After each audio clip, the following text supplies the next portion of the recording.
ప్రపంచంలో సూర్యచంద్రుల గమనం ఎట్లానో అష్టదిక్పాలకుల గమనం అటువంటిది. ఎందుకంటే నీ ఇంద్రుడు ఇచ్చేది వర్షం, వర్షం లేకపోతే జీవరాశి లేదు. అగ్ని, అగ్ని లేకపోతే జీవనం చైతన్యమే లేదు, జీవ చైతన్యం ఉండదు. దక్షిణం యముడు, యముడు లేకపోతే జనన మరణాలు ఉండవు.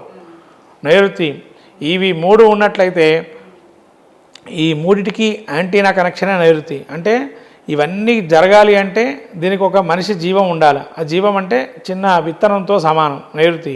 ఇది ఉంటే నీళ్లు పోయాలి. ఆ జీవం పెరగాలంటే వరుణుడు ఉండాలి. ఈ రెండు ఉంటే వాయువు ఉండాలి. దానికి చైతన్యం రావాలంటే వాయువు అంటే వాయుదేవుడు ఉండాలి. వాయుదేవుడు ఉంటే ఇవన్నీ సుసంపన్నం చేయడానికి ఎవరు? ఉత్తరం, కుబేరుడు. అంటే అతని దగ్గర ఔషధి గుణాలని సుసంపన్నం చేసేది ఎవరు అంటే కుబేరుడు. ఇలా ఇవన్నీ ఉంటే ఈశాన్యం దేవతానుగ్రహం ఉండాలి. అంటే ప్రతి దిశ ఇంటర్ కనెక్షన్. ఈ ఇంటర్ కనెక్షన్ లేకపోతే, చైన్ సిస్టమ్ లేకపోతే జీవ చైతన్యమే లేదు జీవం మీద. అంటే ఇప్పుడు కొన్ని నాస్తిక సంఘాలు అయితే ప్రత్యేకంగా పనిచేస్తున్నాయి వాస్తుకు వ్యతిరేకంగా, ఇది అశాస్త్రీయమైందని చెప్పి. నాస్తిక సంఘాల గురించి చెప్పేదే ఉందమ్మా, వాళ్ళ గ్రహణం పట్టినా భోజనం చేసినా ఏం కాదన్నారు. కాకపోతే మన ధర్మం మనం పాటించాలి. ఆ ధర్మాన్ని అనుకూలంగా ఉంటే అది మనం రక్షిస్తుంది. ధర్మం రక్షిత అంటారు. ఆ రక్షణ ధర్మం మనం రక్షిస్తే అదే మనం రక్షిస్తుంది, ఆ ధర్మమే. అందుకనే మహాభారత యుద్ధం జరిగింది అంటే ధర్మం వీరి వైపు ఉంది కాబట్టి, పాండవుల వైపు ఉంది, ధర్మం రక్షించబడింది ఆ యుగంలో. అందుకని ఎప్పటికీ ధర్మం రక్షించబడితే వాళ్ళ పేర్లు ఎప్పుడు చిరస్మరణీయంగా ఉంటాయి. అంటే ఎప్పుడు ఆ పేర్లు యశకీర్తి లాభాలు ఉంటాయి. వాళ్ళు పోయినా కూడా వాళ్ళని కీర్తిస్తూ ఉంటారు. అదే ధర్మం. ఈ ధర్మం లేకపోతే జీవనంలో ఎటువంటిది కూడా మళ్ళీ పుట్టుక ఉండదు, మళ్ళీ మరణం ఉండదు. ధర్మం పాటిస్తేనే మళ్ళీ పుట్టుక, మళ్ళీ గిట్టుక రెండు ఉండేవి. ఈ రెండు ఉండాలి అంటే ధర్మం ఉండాలి. అందుకని ధర్మం, దానం, ధర్మం అంటారు. ఈ దానం ధర్మం అంటే చేసే కొద్ది దానాన్ని బట్టి, ధర్మాన్ని బట్టి జీవం అనేది ఉంటుంది. లేకపోతే జీవ చైతన్యం కానీ జీవం కానీ ఎక్కడ. సో మీరు చెప్పినట్టుగా ఈ మొత్తం వాస్తు ప్రకారం ఖచ్చితంగా నిర్మాణం జరగాలంటారు. వాస్తు ప్రకారం ఉండాలి. దానికి ఏమన్నా పరిహార మార్గాలు ఉన్నాయి కాబట్టి దాన్ని పాటించుకోవటం వల్ల ఆ దోషాలు కూడా తొలగింపబడతాయి. అయితే కొన్ని ప్రజలు ఉన్న అపోహలు కావచ్చు. అంటే జన్మ నక్షత్రం, మీరు చెప్పినట్టుగా జన్మ నక్షత్రం కాదు, నామ నక్షత్రం చూడాలి, వర్గులు చూసుకోవాలి, దాన్ని బట్టే మనం ఇంటి నిర్మాణం చేయాలి అనేది చాలా సూక్ష్మంగా చూడాలంటారు. ఖచ్చితంగా అలా చూస్తేనే మనకు ఏ దిశ మనకు బాగుంటుంది, ఏ దిశ మనకు బాగుండదు, దిశలో మనం వెళ్ళడం, ఆ ఉండే ప్రదేశం. ఇప్పుడు కొంతమంది అంటారు ఎల్బీ నగర్ వాస్తు, ఎల్బీ నగర్లోనో వనస్థలపురంలో ఉంటారు. మనకు ఎంత దూరం ప్రయాణిస్తే తప్ప మనకు జీవం ఉండదు. అంటే ఉద్యోగం కానీ వృత్తిరీత్యా దూరం వస్తుంటాం. అటువంటప్పుడు అక్కడ స్థలంలో ఉండడమే శ్రేష్టమని మీకు అంటే అక్కడ మనకు అప్పు తీరడమో లేదా గృహప్రవేశానికి అధికారంగా ఉండడమో అదే క్షేత్రాలను గ్రామారమణం అంటారు. ఆ నివాస స్థల యోగ్యం ఉంటుంది కాబట్టి ఎంత దూరమైనా మీరు వలస వచ్చినా కూడా అక్కడ మనకు ధనపరంగా ఇబ్బందులు ఉండవు. కాబట్టి అందుకనే మీరు అన్నట్టుగా ఎంత దూరం ఉన్నా కూడా మనకి డబ్బు అనేది ప్రధాన లక్షణం. ఇక్కడ డబ్బు వస్తేనే జీవనం చేస్తున్నాం, లేకపోతే జీవనం చేయం మనం. కాబట్టి ఎంత దూరం ఉన్నా వాస్తు సహేతుకమైనది, హేతుకమైన బద్ధమైన శాస్త్రం. కాబట్టి ఏదైనా కూడా హేతుబద్ధ శాస్త్రంగా చెప్పబడింది. కాబట్టి వేదాంగంలో ఇది ఒక భాగంగా ఉంది. ఆ భాగాన్ని మనం ఇవాళ చూస్తున్నాం. అంతే తప్ప ఇదేదో ఎవరో మనం రాసింది, ఇంకెవరో మానవుడు రాసి ఇచ్చేసింది కాదు. ఇది ఋషీశ్వరుడు ఎంతో తపశక్తితో పురాణాల్లో ఉన్న గ్రంథాలతోనే మనం పాటిస్తున్నాం వాస్తు అనేది. కాబట్టి దీన్ని పాటించాల్సిన అవసరం ఉంది. దీనికి పెద్ద పెద్ద గ్రంథాలు ఉన్నాయి. సమరాంగణ సూత్రాణ, విశ్వకర్మ ప్రకాశిక అని, తర్వాత మానసాగరి అని ఈ గ్రంథాలు ప్రధానంగా ఉన్నాయి. కామే సుధాసారం అని చెప్పి ఈ సూత్రాలను మయవాస్తు అని ఇటువంటి గ్రంథాలు ప్రమాణం చేసుకొని మనం ముందరికి వెళ్తే బాగుంటుంది. శాస్త్రి గారు, ఇప్పుడు మెట్లకి సంబంధించి కూడా బయట మెట్లు ఎక్కడ ఉండాలి అనేది కూడా వాస్తులో ప్రధానంగా చూస్తుంటారు. ఆ మెట్ల నిర్మాణానికి కూడా వాస్తు చూడాల్సిందేనా ఖచ్చితంగా? అంటే ఈ మెట్ల నిర్మాణం ఏంటంటే మనం పైకి దిశకు వెళ్తుంటాం, అంటే పైన ఇంకో అంతస్తు ఎక్కే ప్రయత్నం చేస్తుంటాం. కాబట్టి వీటిని కూడా ప్రమాణం చేసుకోమని చెప్పాము. దీనిలో ఏంటంటే ప్రధానంగా ప్రమాణం ఏంటంటే వాయువు దిశ పెట్టమన్నారు. అంటే మన ఇల్లు అంతా కట్టిన తర్వాత వాయువ్య దిశలో ఇండిపెండెంట్ ఇల్లు ఉండి పైన ఇంకొక మనం ఏమన్నా మళ్ళీ నిర్మాణం చేయదలుచుకుంటే కనుక వాయువ్య దిశలో సపరేట్గా మనం మెట్లు వేసుకోవాలి. మెట్లు వేసుకునే తీరు కూడా ఏంటంటే మనం ఉత్తరాన్ని చూస్తూ పైకి వెళ్ళాలి. అంటే ఇటు దక్షిణానికి గోడగా పెట్టుకొని మన ప్లాట్ఫామ్ వేసుకొని మధ్యలో ఉత్తరం చూస్తాం, మళ్ళీ తూర్పును చూస్తూ ప్లాట్ఫామ్ ఏర్పాటు చేసి క్లోజ్ చేయాలి. అలా మనం నిర్మాణం చేసుకోవాలి మెట్లు. ఇప్పుడు కాలంలో ఏంటంటే మెట్లు వేసి దాని కింద బాత్రూమ్ కూడా పెడతా ఉన్నారు. అటువంటివి పనికిరావు. బాత్రూమ్లు ఎప్పుడు నిర్మాణం చేయకూడదు మెట్ల కింద. అవును, చాలా మందిలో చూస్తున్నాం మనం. బాత్రూమ్ నిర్మాణం చేయకూడదు. దాన్ని ఏదన్నా స్టోరేజ్ కింద వాడుకోవడమే తప్ప ఇట్లాంటి మళ్ళీ బాత్రూమ్లు కానీ వాష్రూమ్స్ కానీ పెట్టడం, రెస్ట్ రూమ్స్ ఇట్లాంటివి ఏమీ పనికిరావు. వాష్రూమ్స్ పెట్టడం కానీ తర్వాత మెట్ల నిర్మాణం ఇక్కడ కాకపోతే ఆగ్నేయంలో కూడా పెట్టచ్చు. ఆగ్నేయంలో ఏ విధంగా పెట్టాలి అని అంటే అది కూడా మన గృహానికి పైభాగంగా ఉండాలి. ఆగ్నేయం కూడా ఆగ్నేయ దిశలో మెట్లు పెట్టిన ఉత్తరం వైపుకి మనం అది ఒక ప్లాట్ఫామ్ ఏర్పాటు చేసుకొని దిగేటట్టుగా పెట్టుకోవాలి. అది ఆమోదయోగ్యంగా ఉంటుంది. ఉత్తర దిశగా పెట్టుకున్నట్లయితే ఆగ్నేయంలో మెట్లు పెట్టుకోవచ్చు. అంటే వాయువ్య ఉత్తర దిశలో. ఒకవేళ విల్లా ఇల్లు ఉంటుంది అంటే ఒక ఇంట్లోనే ఉండి వాళ్ళే పురుషుల లోపల మెట్లు కట్టుకునే పరిస్థితి ఉంటే పశ్చిమానికి కట్టుకోవాలి. పశ్చిమానికి కట్టుకున్నట్లయితే పైకి వెళ్ళేటప్పుడు పశ్చిమానికి చూస్తూ ఏ దిశ అంటే ఆ దిశకు పెట్టచ్చు. ఇటు ఉత్తరానికి వెళ్ళొచ్చు, పశ్చిమానికి వెళ్ళొచ్చు, దక్షిణానికి వెళ్ళొచ్చు, ఉత్తరానికి వెళ్ళొచ్చు, 2 దిశలో పెట్టుకోవచ్చు. మరి ఇక్కడ ఏంటండి ఇందాకనేమో మనం వెళ్ళే దిశ చూసుకోవాలనుకున్నారు కాబట్టి ఇది ఇంటి గృహ అంతర్భాగంలో ఉండే మెట్లు. బయటకు వెళ్ళే బహిర్భాగం మెట్లు కానీ అట్లే ఉండాలి. ఇంట్లో నిర్మాణం చేసుకునే అంతర్గతంగా ఉండే మెట్లు మాత్రం ఈ విధంగా ఉంటే మంచిది. అప్పుడు ఎటు దిశకైనా వెళ్ళొచ్చు. మళ్ళీ మీరు కామన్గా మళ్ళీ మనకు ఈశాన్య తూర్పుల్లో మళ్ళీ మనకు ఖాళీ ప్రదేశం ఉండేట్టుగా పెట్టుకోవాలి. అప్పుడు ఈ ఇల్లుకి విల్లా ఇల్లుకి సరిపోతుంది. ఇంకోటి 12-14 అడుగులు ఎత్తులో ఉండాలి పైన రూఫ్. అప్పుడే ఈ పశ్చిమ దిశ మెట్లు అనేది పనికొస్తుంది. అలాగే నైరుతిలో బరువు ఖచ్చితంగా ఉండాలని, వాయువ్యం పెంచుకోవాలని ఇట్లాంటివన్నీ కూడా కొన్ని వాస్తులో చెప్పబడ్డాయి కదా. అసలు ఏంటి వీటి ప్రాధాన్యత ఏంటి? వాయువ్యం పెంచుకోకూడదు ఫస్ట్. అలా పెంచుకుంటే చాలామంది గ్రోత్ రేట్ లేకుండా వెళ్ళిపోయింది. కానీ చాలా మందిలో అపోహ ఉంది, పిల్లలకి గ్రోత్ రేట్ ఉండదు. వాయువ్యం పెంచితే పిల్లలకు గ్రోత్ రేట్ ఉండదు. కాబట్టి గ్రోత్ రేటు అంటే ఎంతవరకు కాదు అంతవరకే మనం పెట్టుకోవాలి. కానీ ఇక ఎక్కువగా పెరిగిపోయింది కదా వాయువ్యం అనేది కాదు. ఈశాన్యం కూడా ఎక్కువ పెరగకూడదు.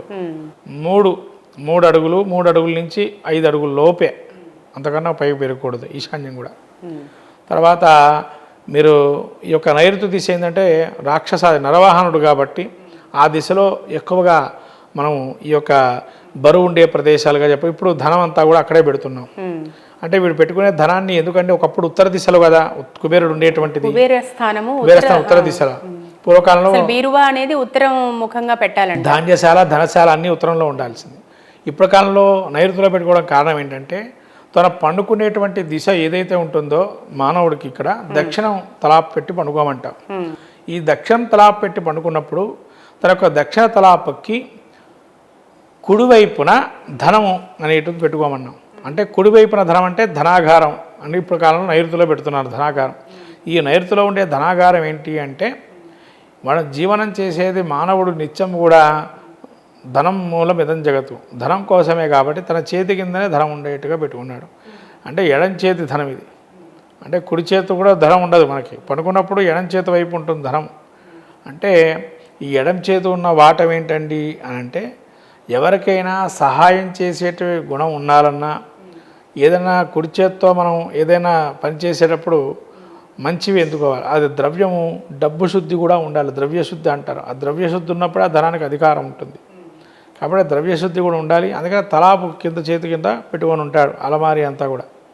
అలా నైరుతిలో ఇప్పుడు కాలంలో పెట్టుకుంటున్నారు. అంటే అసలు పెట్టొచ్చు అంటారా శాస్త్రి గారు? నైరుతిలో ధనం అనేది కేవలం ఉత్తర స్థానం ఉత్తరం దిక్కుకే అనేది మనం మొదటి నుంచి చూస్తున్నాం పురాణ అంటే పూర్వకాలం నుంచి. అంటే ఇప్పుడు ధనానికి బదులు దేవుణ్ణి పెడుతున్నాం.